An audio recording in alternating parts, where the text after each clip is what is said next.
اینجا سوال داده است که کمتر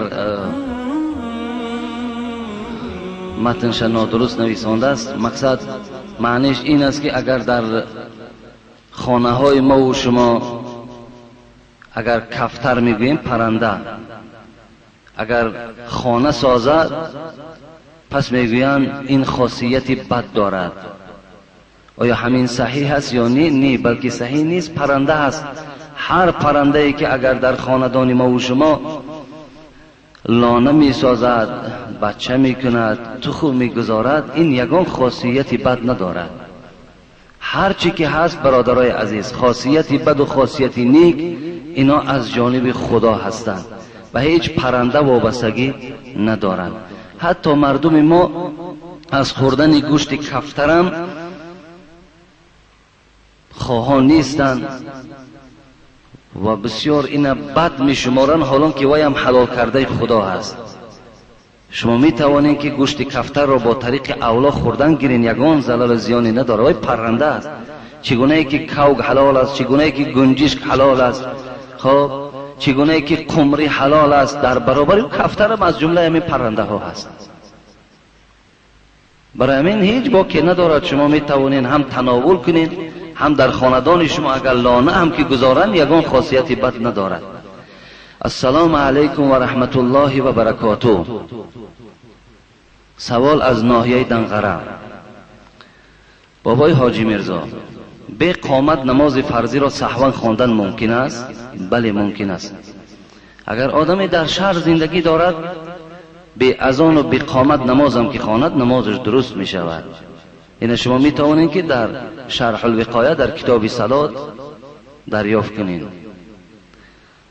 سیگارت حلال است، چون که ما برادر را می گوییم حرام می گوییم و می گوید دلیل ندارید.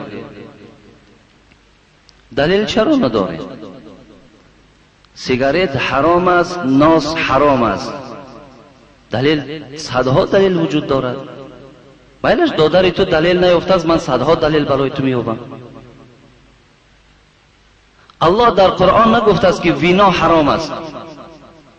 در قرآن نگفته است کنیک حرام است.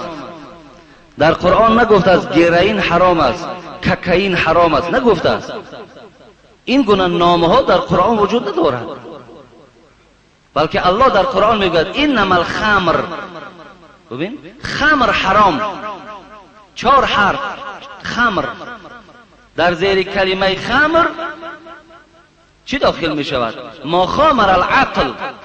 هر چیزی که با عقل مبارزه میبرد همش خمر است.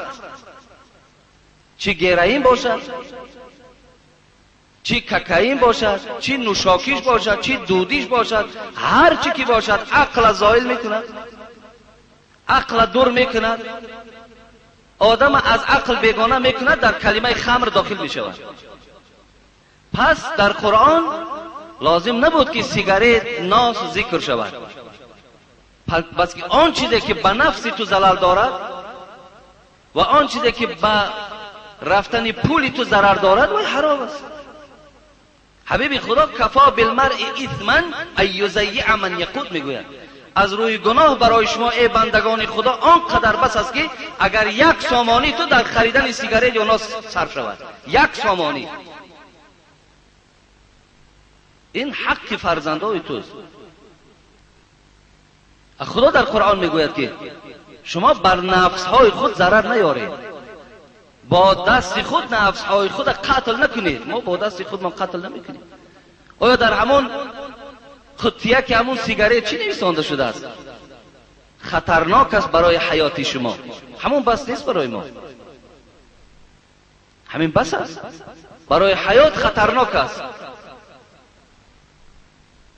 دلیلش برای تو برای آدم همون کلمه روسیه که در قطعه خود سیگارت نویسانده شده است، همون دلیل است خودش.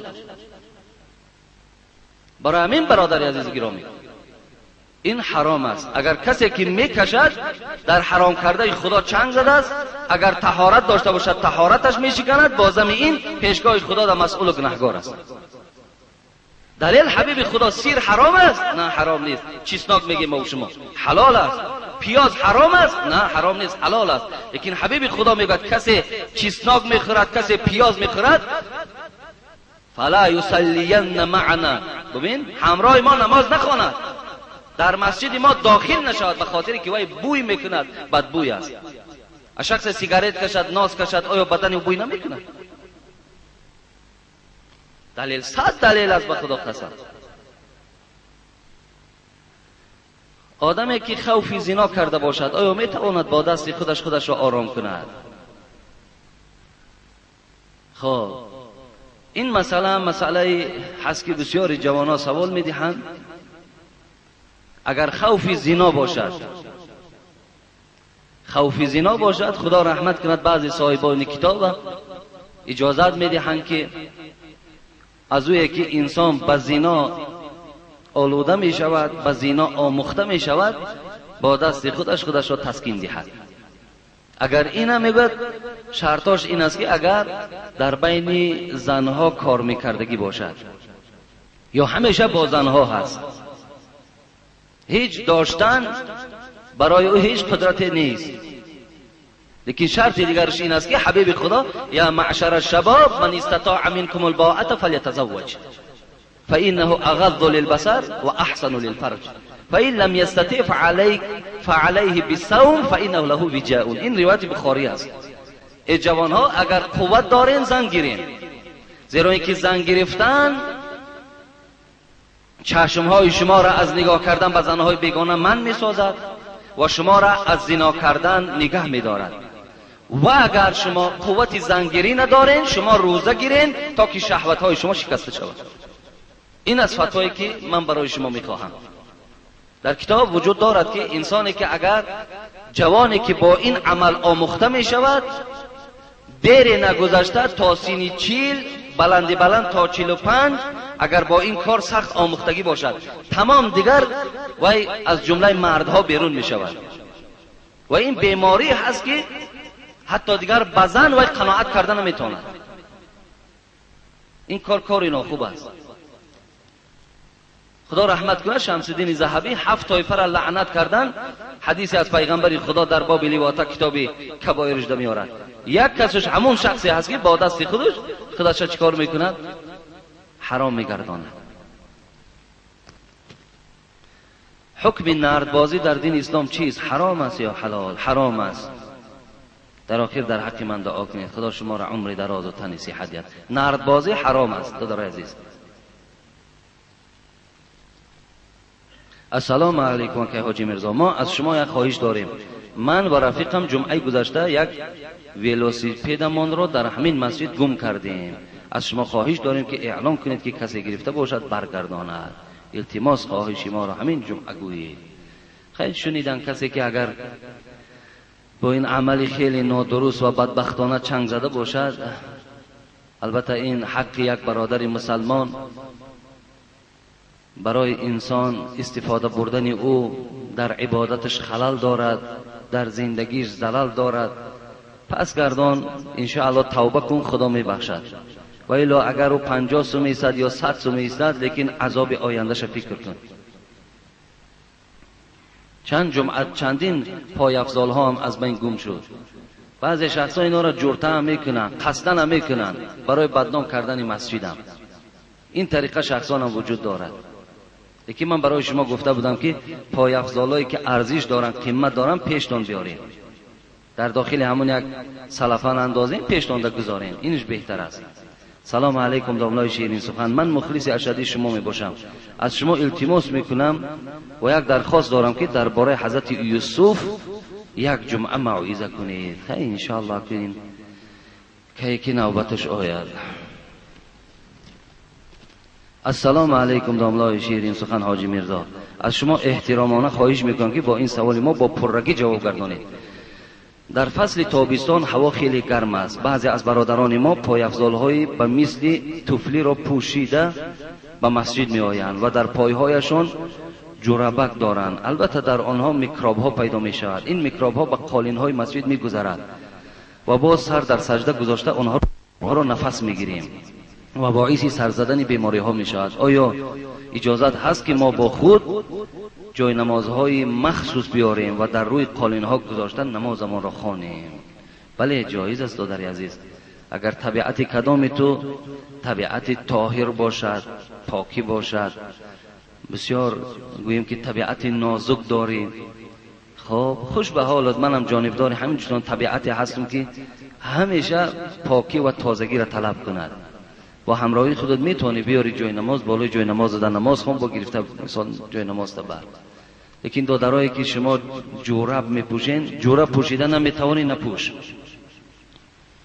با همون جورب های بویگین و با پای افضال های بویگین مسجد ندارد دادر عزیز.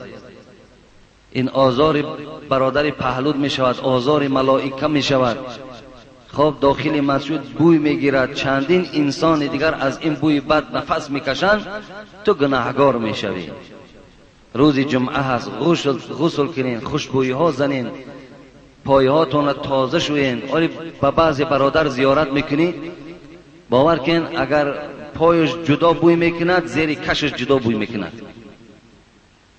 آخی شکر اینقدر آب ببینین، اینقدر صابون ببینین، آخی چی کم بودی است؟ بدنهاتون تازه کنین، خوشبویی کنین، همراه خود باز یک خوشبویی دائم گردانین. اینقدر خوشبویی در بیرون ها در سودا هستند. گرداندن خوشبویی همراه خود این ثواب است. همراه خود دائم خوشبویی داشته باشین.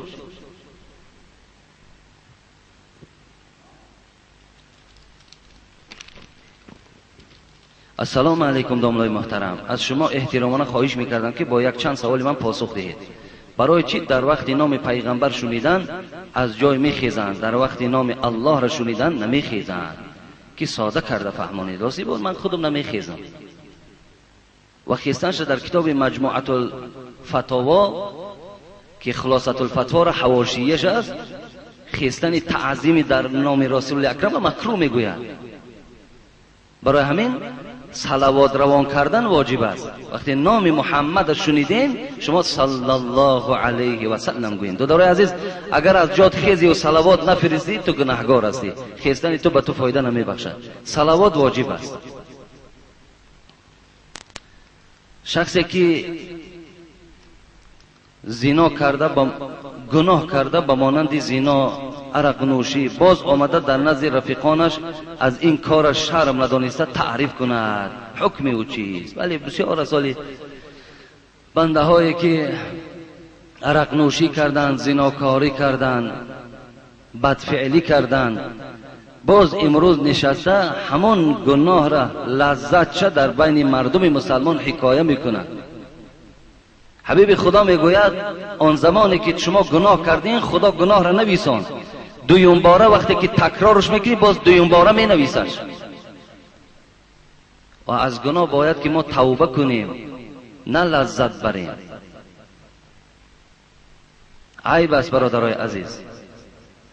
ولی بسیاری برادرای ما و شما از دوره های شوروی که خیلی با گفتی خودشان بسیار لذت و بسیار یک فراهمی به دست آوردن، اونها را باز امروز در بین بعضی همون کلانسال ها در بین کلانسال های خودشان حکایه میکنند. این عیب است به خدا قسم. برای آن گناه ها ماها باید خجالت داشته، شرمندگی داشته باشیم. باید که آب چشم داشته باشیم که خدایا این روزای خیلی بد بالای سر ما نگه داشته. سیوم، برادران نمازخوان هستند که ناخن خود را دراز میکنند. در این باره قرآن و حدیث درست نیست. خب خداوند همیشه این برادرم دعا طلب کردن در حفظ امانش نگه دارد. ناخن‌های دراز میکنند، جوانالی هست یک تا نیم تا ناخن دراز میمانند. این هم عادت با یگان یهودی است یا نصرانی است یا یگان بدبخت دیگر است. این عادت مسلمان نیست. مسلمان دائم ناخنش باید گرفتگی باشد. ناخن‌ها باید هیچ وقت دراز نباشند. دادرای عزیز،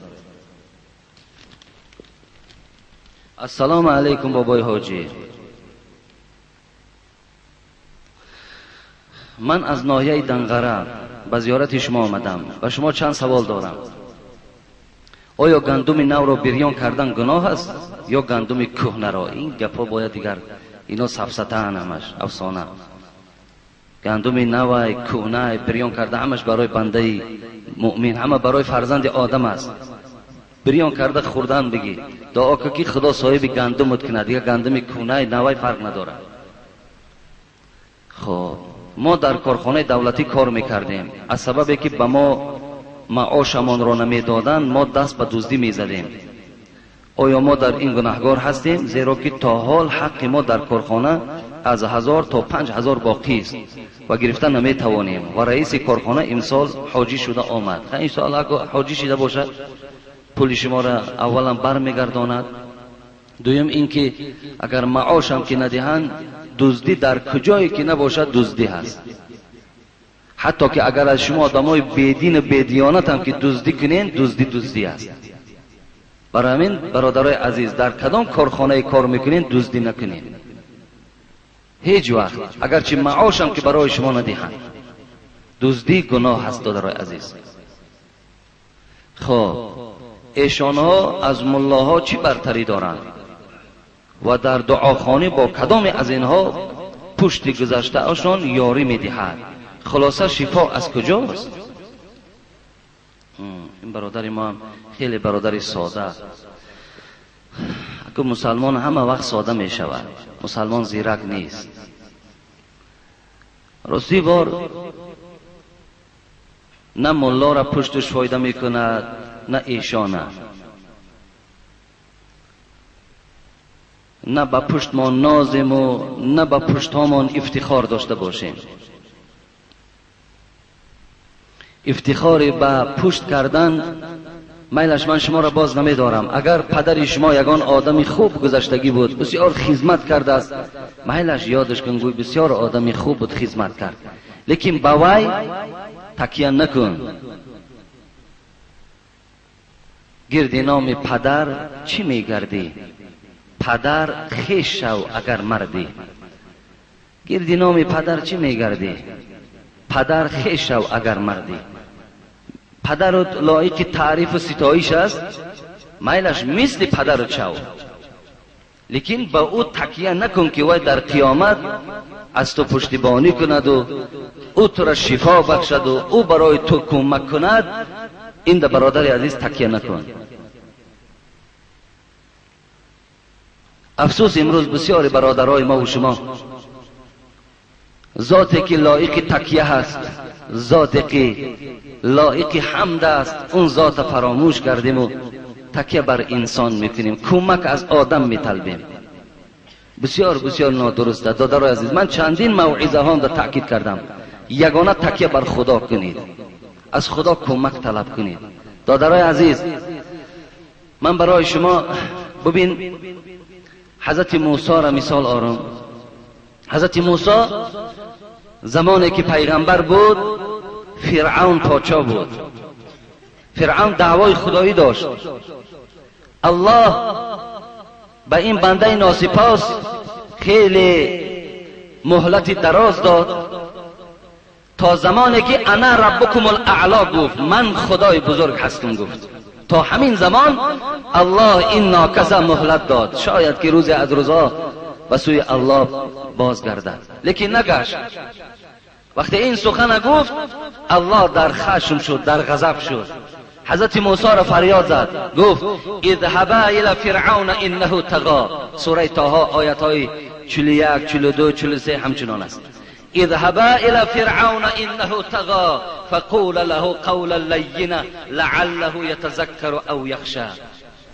خداوند به موسی امر کرد، ای موسی برادرت هارون بگیر به قصر فرعون برو، فقول له قولا لینا. این عبرت برای واعظه است. وقتی که با فرعون روبرو میشوی ویا دشنام نده، ویا ناکس و بدبخت نگو، بلکه با او با سخن نرم صحبت کن، با سخن نرم درشت معامله نکن. ولی بسیار پیشواهای ما در موعظه هامان بعد سخنهای درشت استفاده میبریم، سخنهای قبیح استفاده میبریم که این اسلام رخصت نمیدهد. با موسی که دعوای خدایی کرد، ملایم رفتار کن، با سخنهای نرم و یا به سوی الله دعوت کن که تو بنده خدا هستی، تو خدا نیستی. حضرت موسی چی گفت؟ ببین، قالا اننا نخاف ان یفرط علینا او ان یطغى. حضرت موسی چی میگوید؟ پروردگارا پیش فرعون را گفت بله پیش فرعون برو. گفت پروردگارا من میترسم اینکه مبادای فرعون بالای من قهر و غضب نکند، میترسم. الله چی گفت؟ اکو یاری رسانه ببینین، کمک رسانه ببینین. اگر حضرت موسی با پدر و با برادر و با همون خیش و قومیتش تکیه میکرد، به خدا قسم فرعون تیکه تیکش میکرد. لیکن الله چی گفت؟ قال لا تخافا اننی معکما اسمع و ارا. موسی گفت رو گفت و پیش این جاهل آزاد گفت، پاسباناشا نپرس، راست به داخل قصرش درا گفت، ناترسیده گفت اننی اسمع و ارا، من که پروردگار تو هستم، رفتن تو را به قصر میبینم و صحبت تو را گوش میکنم، من همراه تو هستم، نترس. ببین موسی وقتی این مژده را، این بشارت که از خدا گرفت، دیگر برای موسی اون پاسبان ها و اون راهزن هایی که اطراف فرعون گرفته بودند هیچ تکانی نداد. ببین وقتی که موسی نزد فرعون در آمد، بشارت پروردگار الله در نظارت این مجلس قرار دادگی است، الله نگاه دارد. فرعون چی میگوید؟ فرعون رد کرد، فرعون قبول نکرد.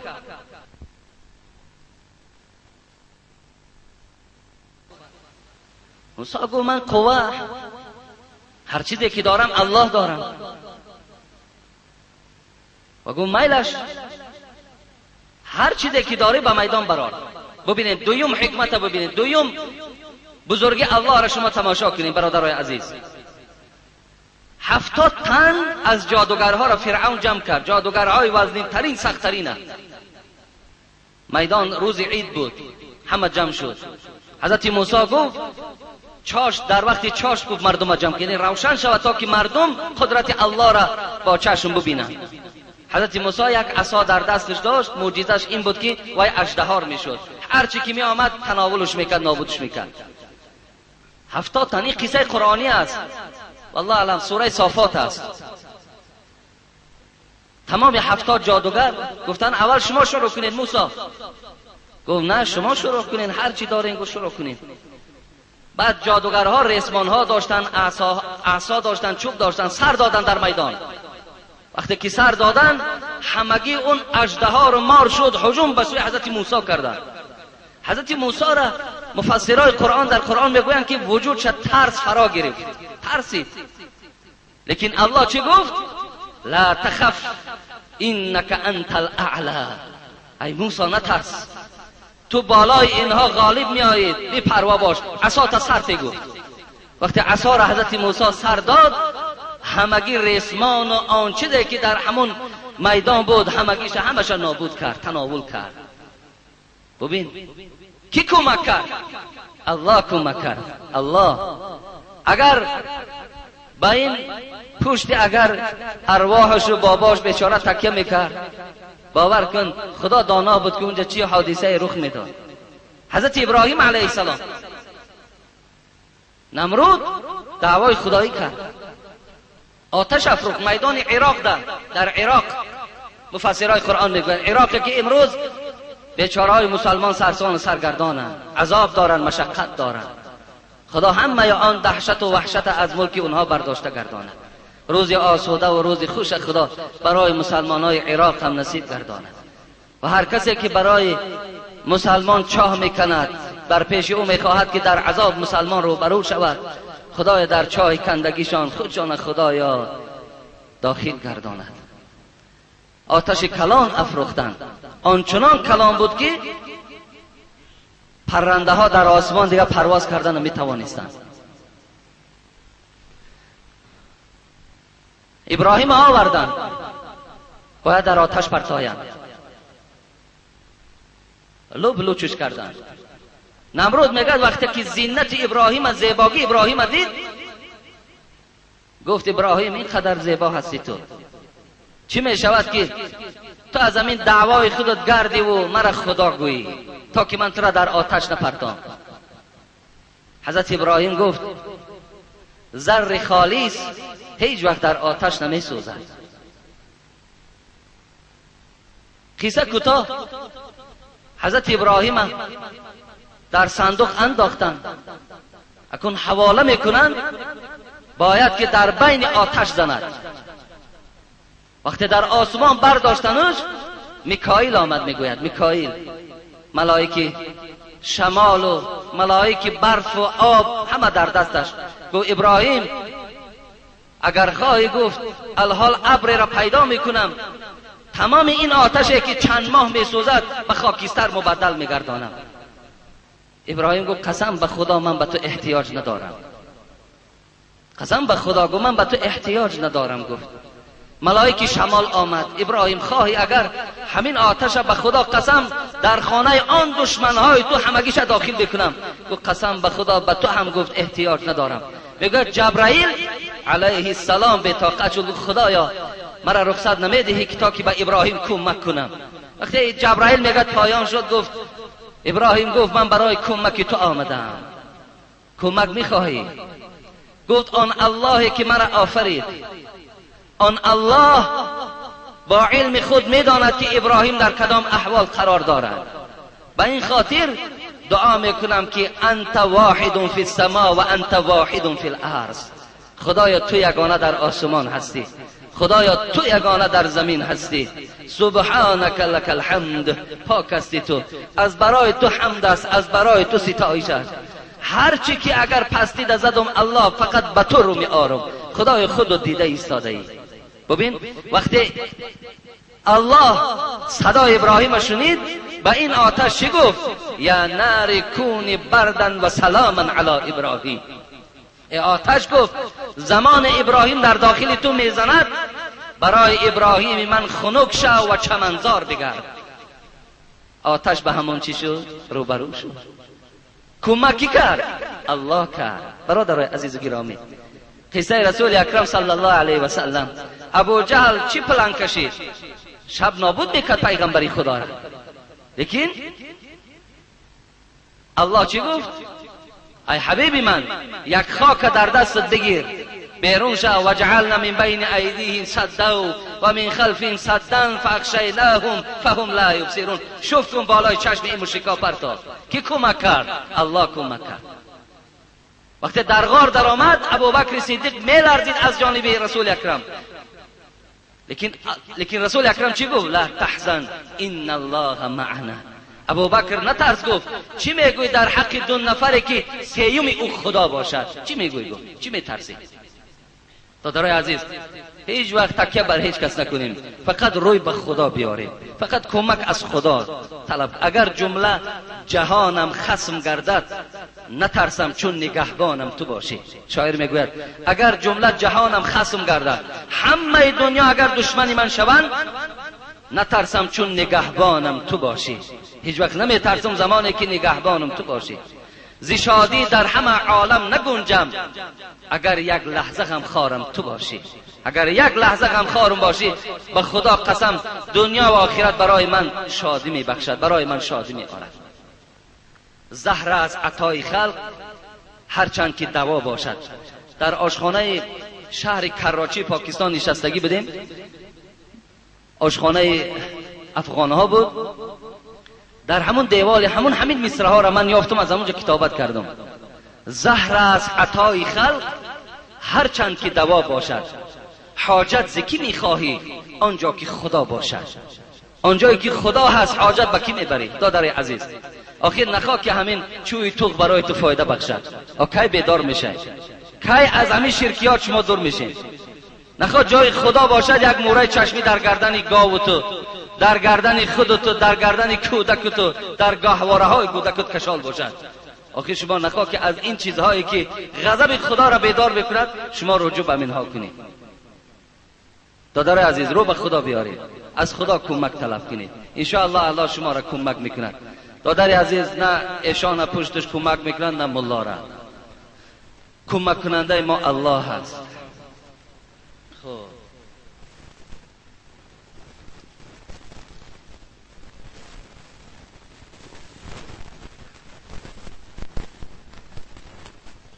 السلام علیکم حاجی میرزا.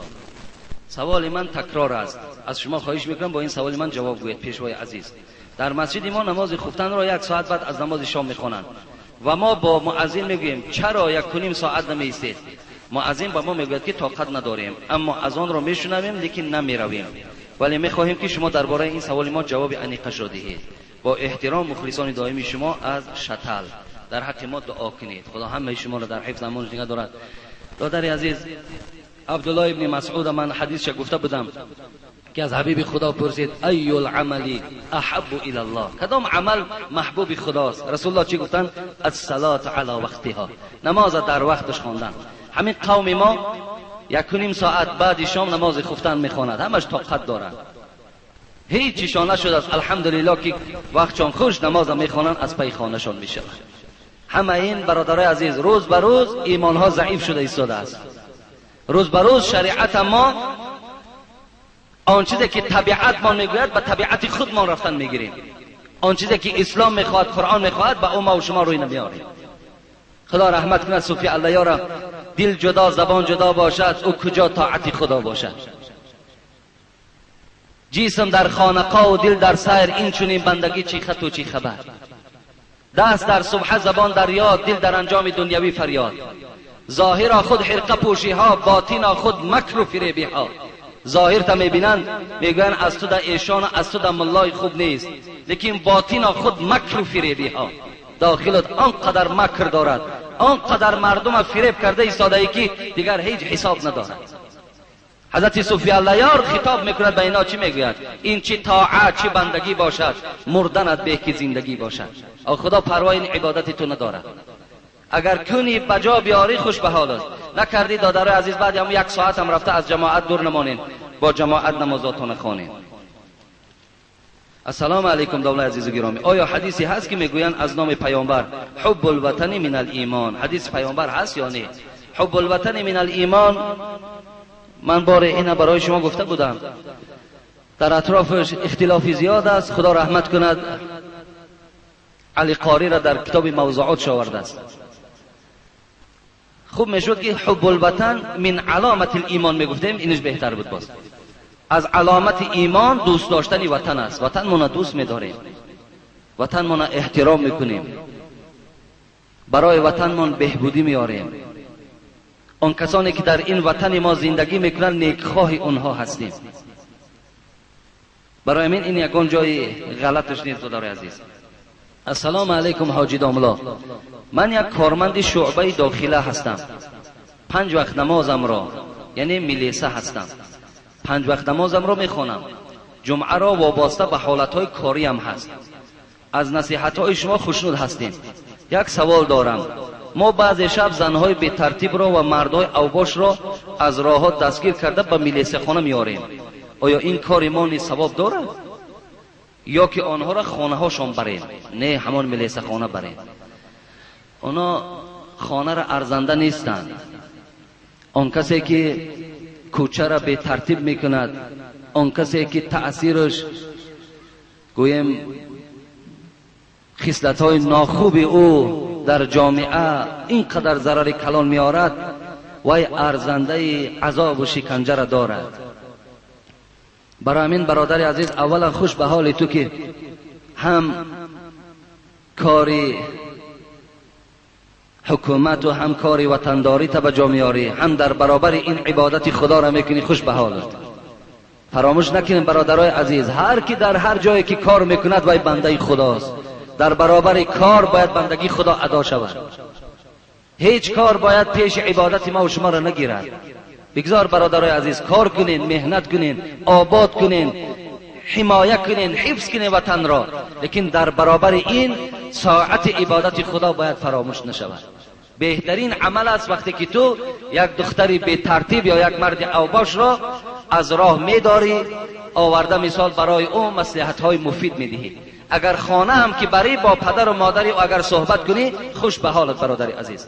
من بسیار منتدار هستم. من خیلی امروزا میشنوم که برادرایی که در امنیت و در داخله و در سوت و پروکراتورهایی که کار میکنن باز در برابر این نماز میخوانن، به خدا خوش به حالتان، خوش به حالتان. شما ان شاء الله برد میکنین، هم اینجا را آباد میکنین، هم آخرتتان آباد است. خوش به حال همه شما.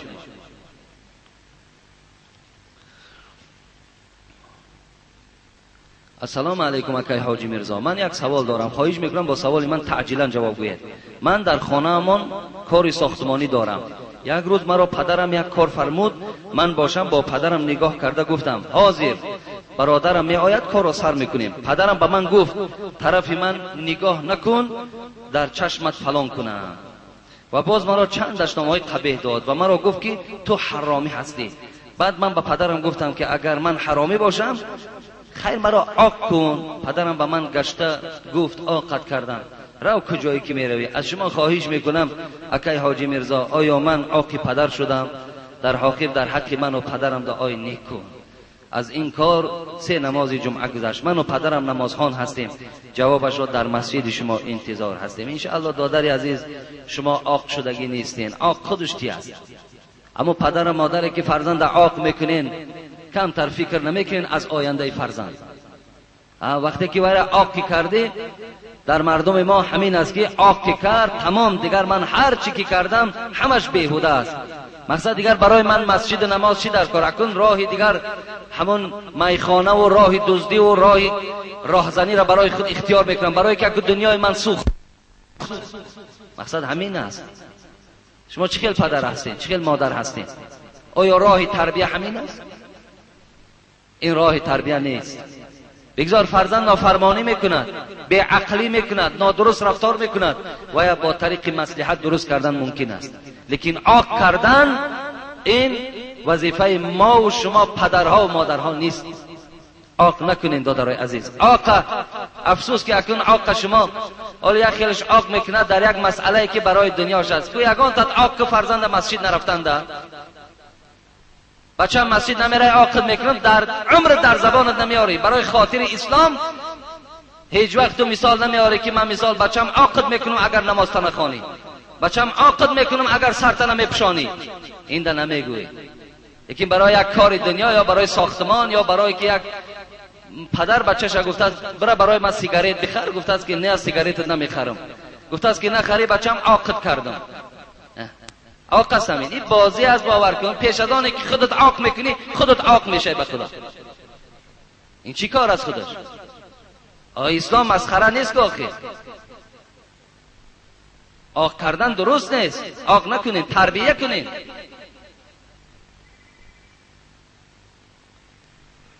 دادر عزیز شما عاق نشدین، ان شاء الله توبه کنین به سوی خدا و این پدرم توبه کند، خدا میبخشتون. لیکن دادرای عزیز نسبت پدر و مادر احترامی بلند داشته باشید، بسیار احترامی بلند. السلام علیکم حاجی محترم، یک سوال دارم. من در دیه زندگی میکنم. وقتی که توی شد در خانه ما سرداران دیه مرا مجبور دارن که رقص و بازی تشکیل کن. من آنها را گوش نکردم، من را هر خیل تهدید کردند. من پند و نصیحت هم در توی نکردم، لیکن آنها را دعوت کردم نه آمدند. الحال ملال هستند، چیکار کنم؟ از آنها عذرخواهی کنم یا نکنم؟ سلمانی ساده، آدمی که به ضد دین تو مبارزه میبره، آمر وجدانم آزاده، توی دارم، هر خیلی خواهم توی ما میگذرانم. برای ما سردار دیه حکم کردن نمیتواند که تو توی ده برقص و بازی کن. رقص میکنی، بازی میکنی، هندو میاری، امریکایی میاری، خانه خودت حکمرانی، خانه ما خودم حکمرانم. تو چیکار داری به من؟ چه حق داری تو؟ بچه من است، دختری من است، به خیلی حالتهای وضعی تربیهشان کردم، هر خیلی خواهم هم که جوابش میگم. همین خیلی آزادی خدا برای ما و شما موفق کرده است، داد است،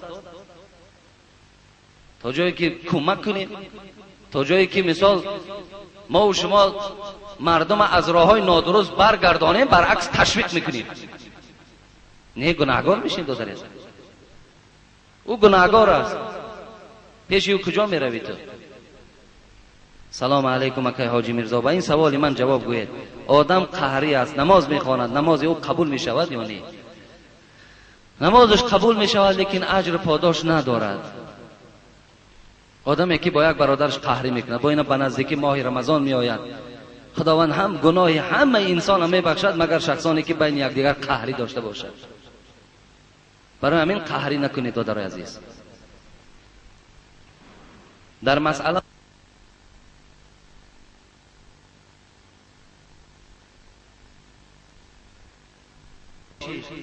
ما از شما همین است که یک جمعه در باب جمال دیدار پروردگار صحبت میکردید.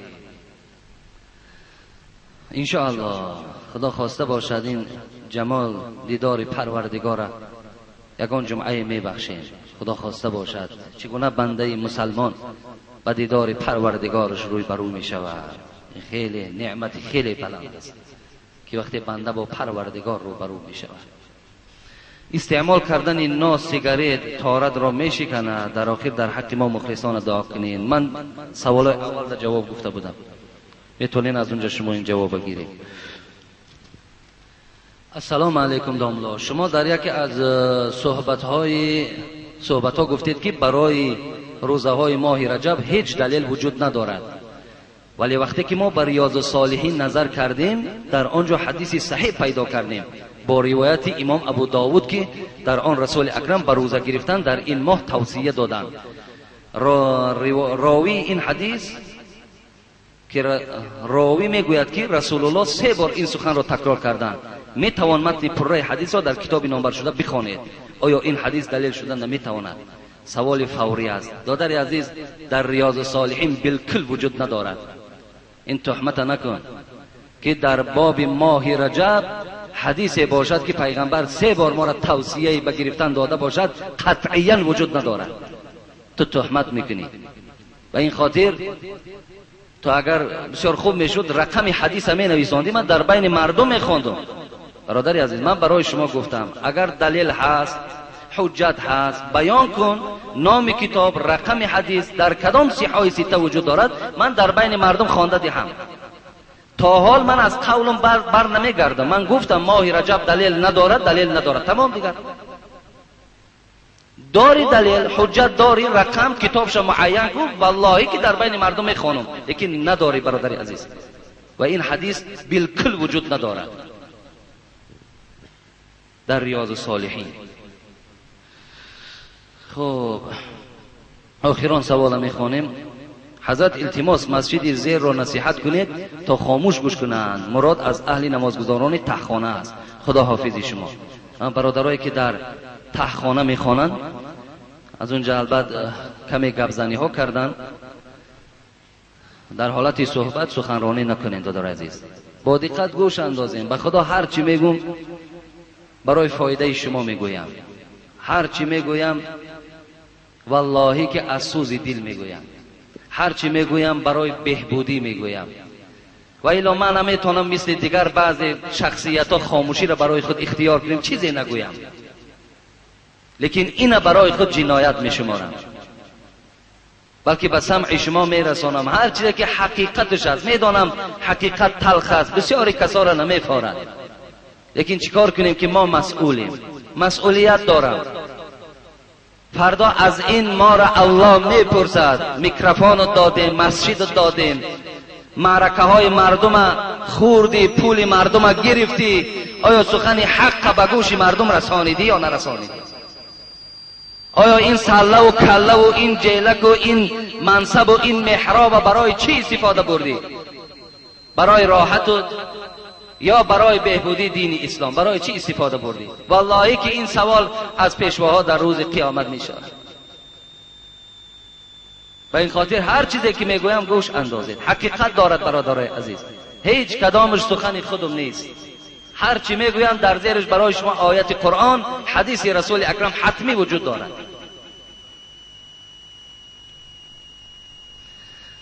دعا کنید. حاجی مظفر مهمان هستند، یک مبلغ دادن برای آبادی مسجد.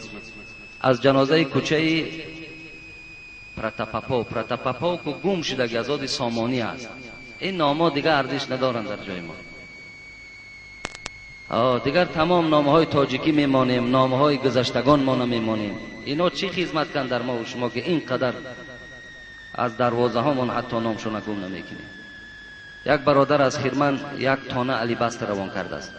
یک برادر او گلاک آورد. در حق پدر و مادر فرزندانش دعا کنید. اونجا برادر محمد شریف. خب یک برادر از مسکو عمر برادرمان یک مبلغ دادن برای آبادی مسجد دادن. فرزندشان یاسین جان گفتن در حقش دعا کنید. در حق اوستاها عبدالجبار و شیراوگن و بابای حاجی شاهین که همیشه در این خدمت مردم قائم است دعا کنید. برادر کامل محمد شریف با او گلاک آوردن اینا هم دعا کنید. در حق آنهایی که در صندوق خیریه دعا میکنید.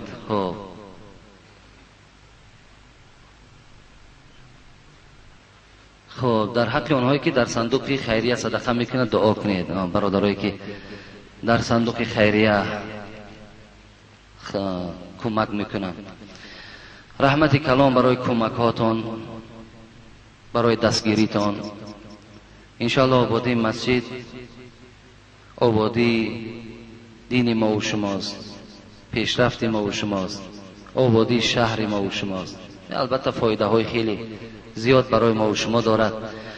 دعا کنیم که خدای مهربان اولا از این مکافات و اجر این روز جمعه همه ما و شما را برخوردار گرداند و محبت این عبادت خداوند در دل همه ما و شما جایگیر بگرداند و اون برادرانی که خیر و احسان کردند هر آرزوهایی که در دل دارند خدایا با فضل و کرم خودت برآورده بگردانی. اللهم اعین علی ذکرک و شکرک و حسن عبادتک. آمین یا رب العالمین. برادرایی که در بیرون هستین از شما خواهش داخل خالی است. اگر در این داخل شما نماز نخوانین و این پراکنده در هر اطراف رفته جدا جدا از صفها خوانین، این حالت در نماز شما نماز نیست. اون قدر وقتی نیست. اما من درازی بدم نمیخوانم، همگی همین 10-15 دقیقه است. برای همین برادرای عزیز داخل درآیین. همون امارت نیم تیاری که هست در همون جا رفته نمازاتون نخوانین. هر جا پراکنده میخوانین نمازتون نماز نمیشود. خب مرحمت از اون بین.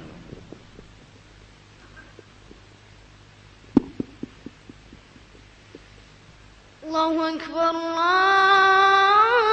الله اکبر الله اکبر الله اکبر. اشهد ان لا اله الا الله.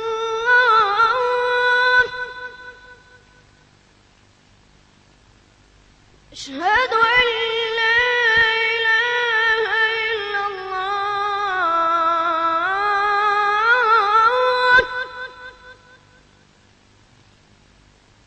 أشهد أن محمد رسول الله. أشهد أن محمد رسول الله.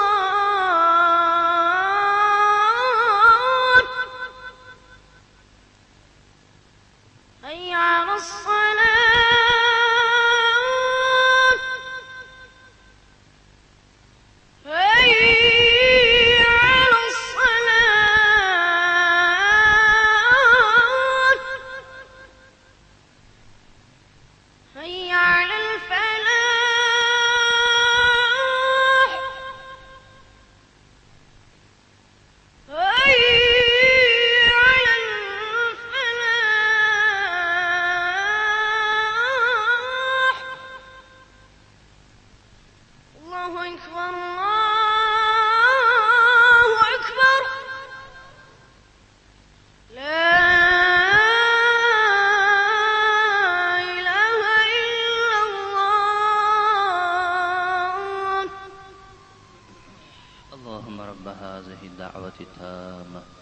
والصلاة القائمة آت محمدا الوسيلة والفضيلة والدرجة الرفيعة وابعثه مقاما محمودا الذي وعدته وارزقنا شفاعته يوم القيامة إنك لا تخلف الميعاد آمين.